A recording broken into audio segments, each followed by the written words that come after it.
Well, hello everyone. Welcome to another show of Lounge with Carlos. I am honored today because I have a very special guest who has taken their time to share a little bit of information that the world is missing out on. Things are happening behind the scenes and no one is putting recognition to it. They are people who are in a real big trouble and need a lot of support, but the world in general doesn't know. So I've taken this opportunity to invite a very special guest who has a cause. And as anything else that happens on this platform, this is all health related. This is health and social care. So it's right in the midst of the agenda. So, without wasting any time, I am going to take this opportunity to bring in my special guest. Ladies and gentlemen, I just want to welcome my good sister, Marvelous Chuma, who is from the albino community and has got a lot of information to share with us and an agenda in which she is pushing. So, without wasting time, sister, thank you very much for joining. I really, really appreciate the time you have taken to be with us. So, I just want to ask, opening the platform for you, tell me a little bit about who you are as an individual and what you represent. Okay, thank you so much, my brother. Hello, everyone. My name is Marvelous Chuma, the only white born who speaks vernacular, the Queen of Batonga. I come from Binga. I'm an artist. I do all sorts of art except dancing. I can't.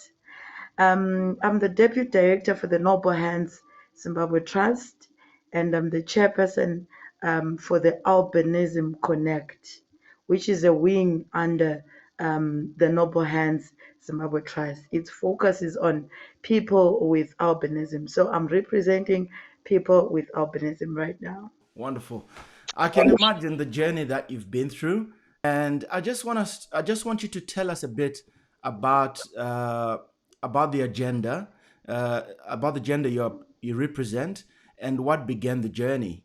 What was the turning point that made you say, "I have to do this"? Well, when I was growing up, I used to struggle in terms of getting the sunscreen. There's a lotion which people with albinism use. It's called a sunscreen sunblock. So I used to struggle in getting that lotion. So most of the times I used to like when the sun burns on my leg, I get when I get exposed on the sun, I used to get blisters. Sometimes the skin used to dry up till it cracks, then it turns into wounds. So mostly when a person with albinism get exposed to the sun, let's say maybe for a long time, those wounds they get to an extent that they don't heal, which causes cancer, what we call skin cancer. So it used to happen to me. I used to have blisters on my skin, and it's so painful. So I just told myself that, you know what, when I grow up or when I get anything, I just want to try and make sure that every person with albinism get these creams because it's really painful. The wounds sometimes they will be just cracking and you will be bleeding, so it will be very painful. So it's something that got into me, and I said, God, please help me. I just want to help so that people with albinism they'll be safe out there. I can only imagine, what that has been like for you. I mean, I'm a nurse by profession myself, and I've seen a lot, and I've gone through a fair bit of a journey of talking to people, sharing experiences, and I can only imagine what this experience has been like for you. Now, tell me, how has the journey been for you so far? How long, how are the lows and highs of this journey for you? How long have you been doing this for? We started from that was 2019. But to be honest with you, the journey has been very tough, not even easy. Because, first of all, we don't have resources to move about, and the creams are very expensive. So it's not easy at all. So when is there any points where you have any high moments where you feel like you're making a difference, where you see any success stories, or where where you feel like you are the effort that you're putting, the difference you're trying to make is visible? Do you ever have these moments?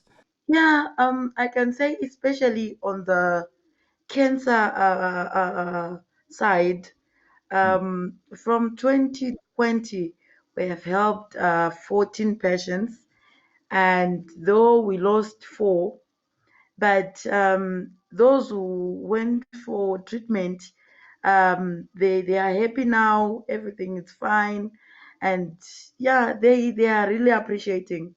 And people who are donating the creams, they are really trying their best. Yes, I know most of the donors, they can't buy in bulk mm. because it's expensive. They actually donate whatever they get. So yeah. Okay. And the creams that you're telling me about, what kind of price ranges are you looking at for these creams? And do you source them locally, or are they imported? The creams that are recommended for people with albinism, that it's Nivea, Mm, of which Nivea it's being manufactured in South Africa.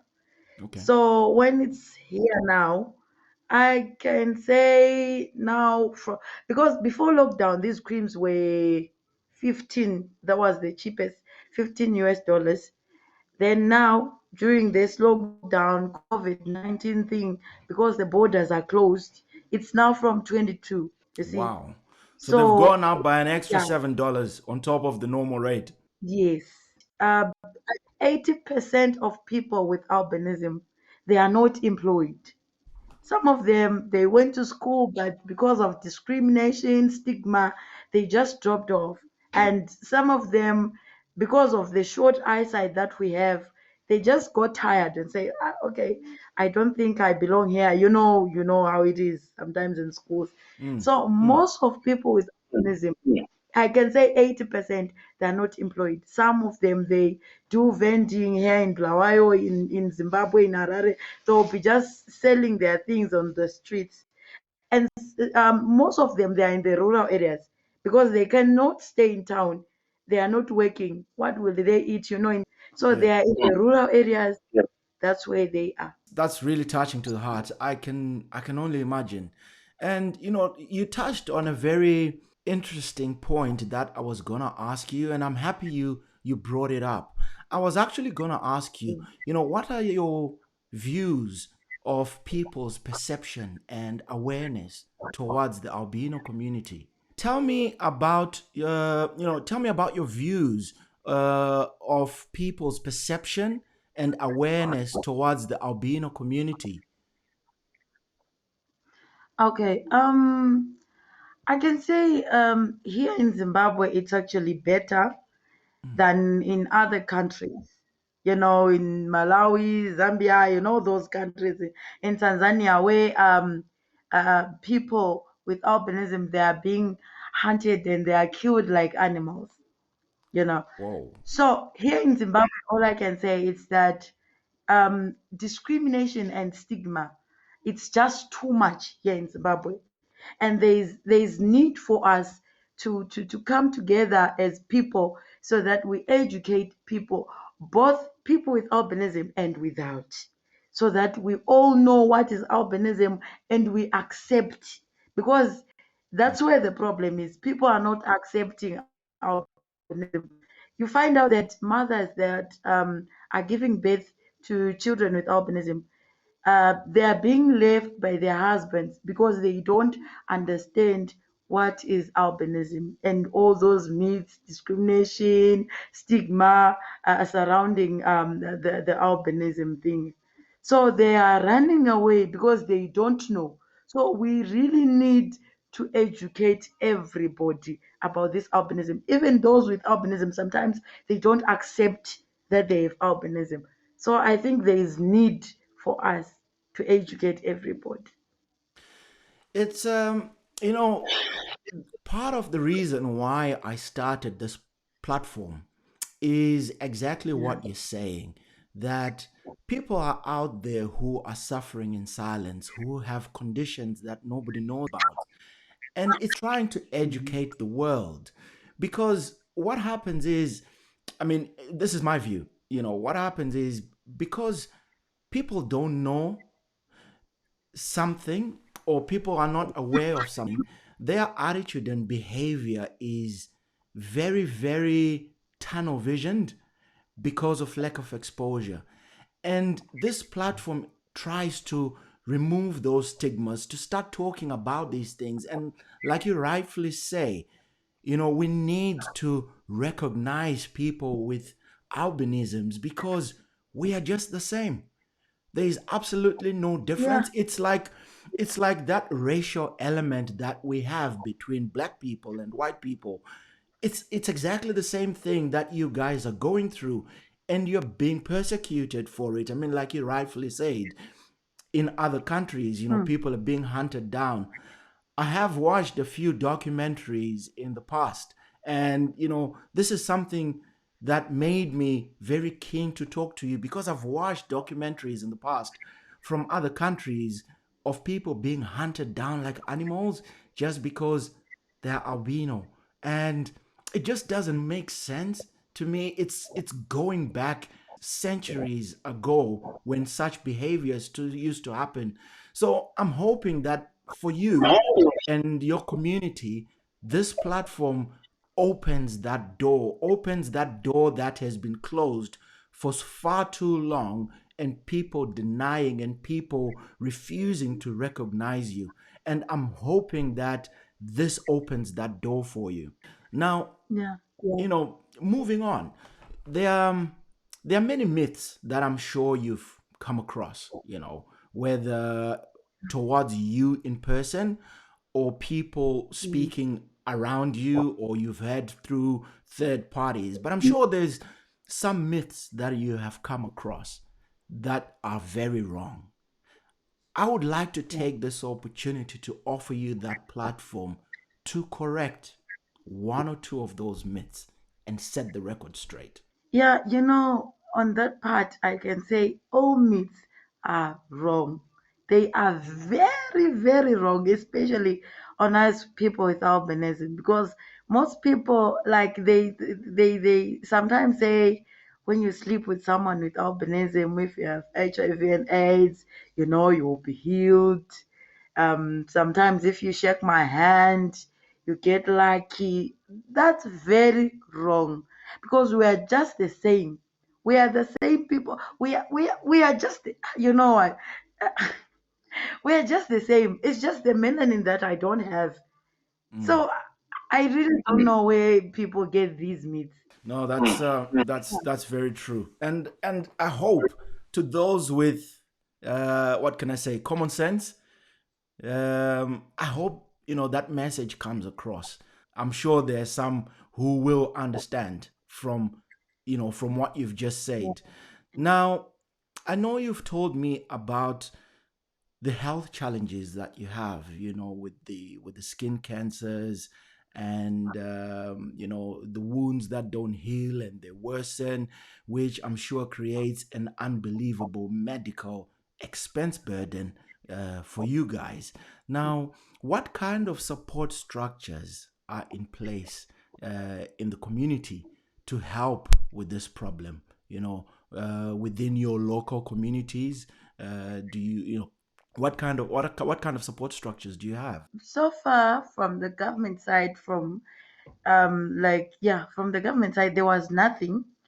But as a trust, we are trying to make sure that we do that. So we have coordinators from the district level so that we help everyone. We don't leave anyone out. So that's what we are doing now. We are putting coordinators from the district, province, so that if there is anyone who has cancer or needs help, or even if we get lotions, we know the person, the point person to talk to. How many people do we have there? Where I have two, then we make sure that maybe we go there or we send the lotions that side. They get the lotions. Mm. What about the local communities outside the albino community? So taking away you guys as an albino collect, what about the general public? Is there any community support that you get from people? I can say yeah, but most people with albinism, they are scared on terms of going to the maybe let's say there's a community meeting or what, because of those myths that we were talking about. Mm. Some people, they don't understand albinism totally, so when they see that person, sometimes they just give that person a chair the other side. So people with albinism are complaining that we are not accepted in our community, so they don't have that chance of mingling and mixing, in terms of socializing with other people. They are really, I don't know, they are scared or I find it very hard to mm, understand that from a government level, any government has got a ministry of health, and I'm struggling to mm, understand that within the ministry of health, amongst the health professionals, yeah, why nobody is saying anything, why nobody is doing something.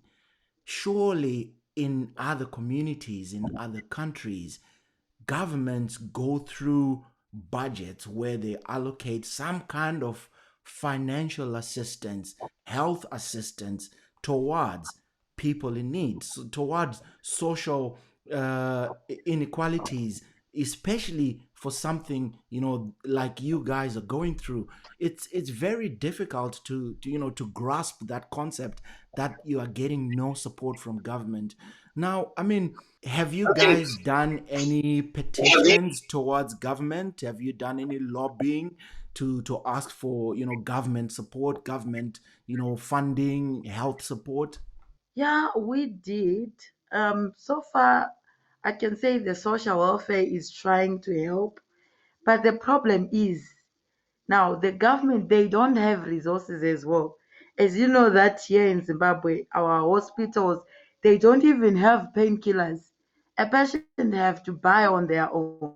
So I think resources they don't have, because what we are doing now is just that sometimes the social welfare helps.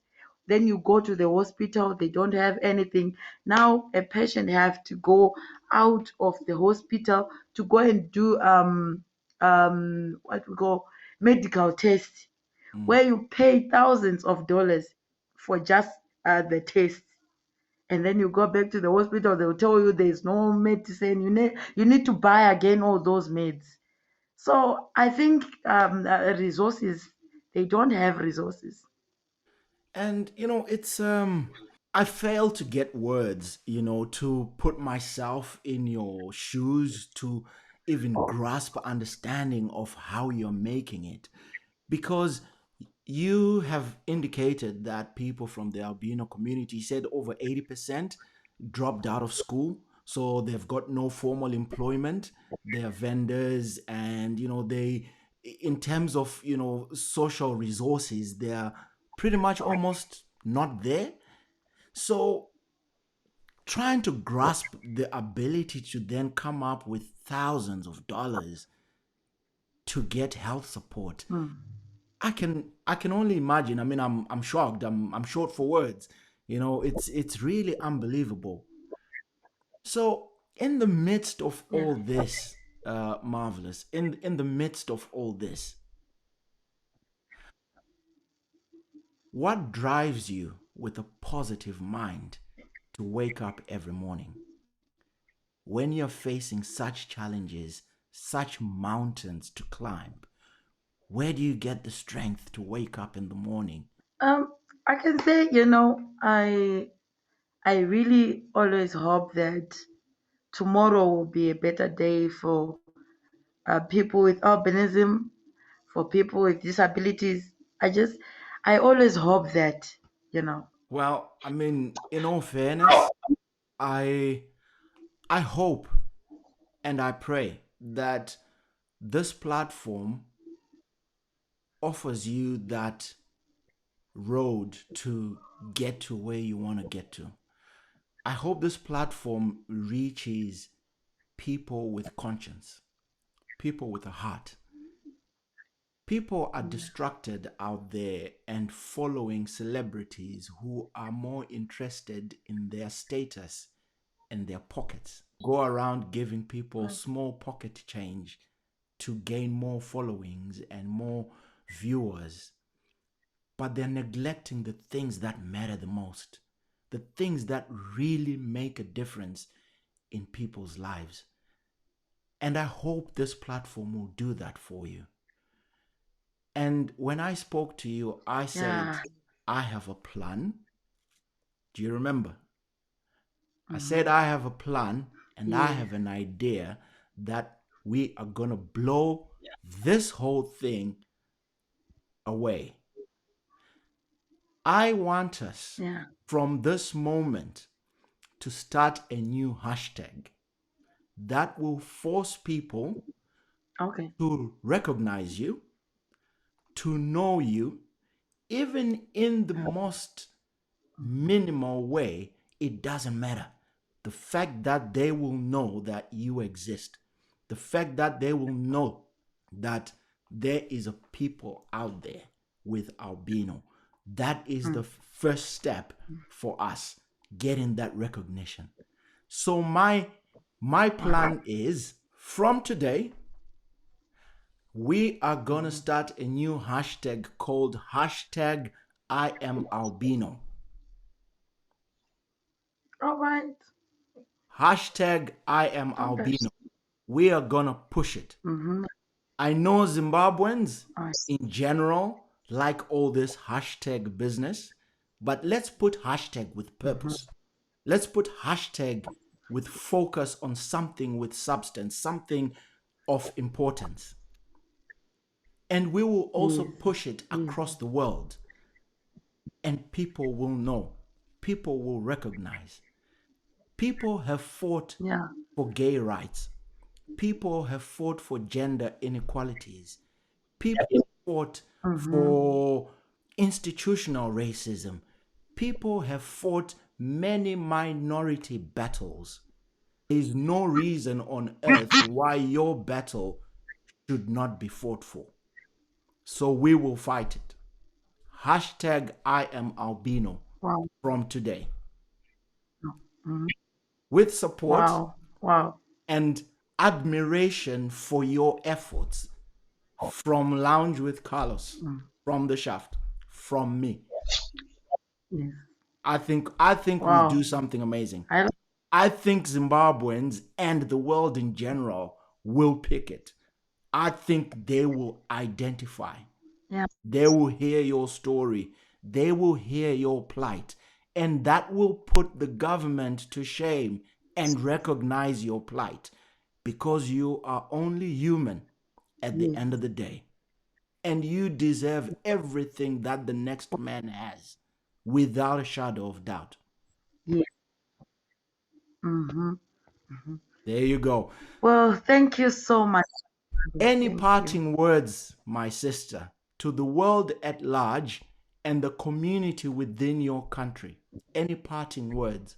All I can say is that let's love one another. Let's be one. No myths, no discrimination. Let's just love one another and make sure that we help everyone who is in need. I am with you, and thank you for that. Thank you so much, my brother. Well, there you have it, people. The agenda for Lounge with Carlos. You have seen it, you have heard it yourself. It's about bringing awareness of health issues, health and social issues that mean something, that affect us. These are a people who have been suffering in silence to an extent because they are losing hope because people don't care. But we need to wake the world up.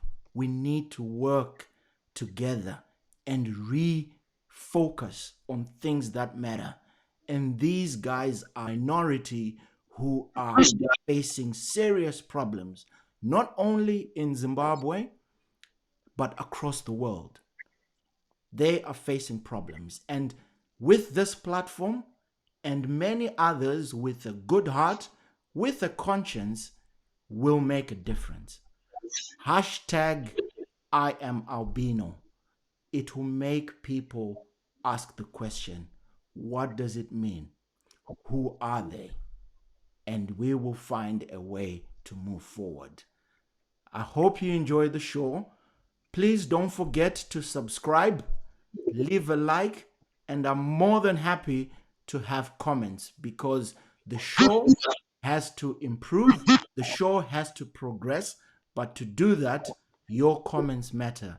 This has been good, this has been enlightening, and I am touched to have been blessed with the opportunity to host this program. Lounge with Carlos, coming from the shaft. Thank you.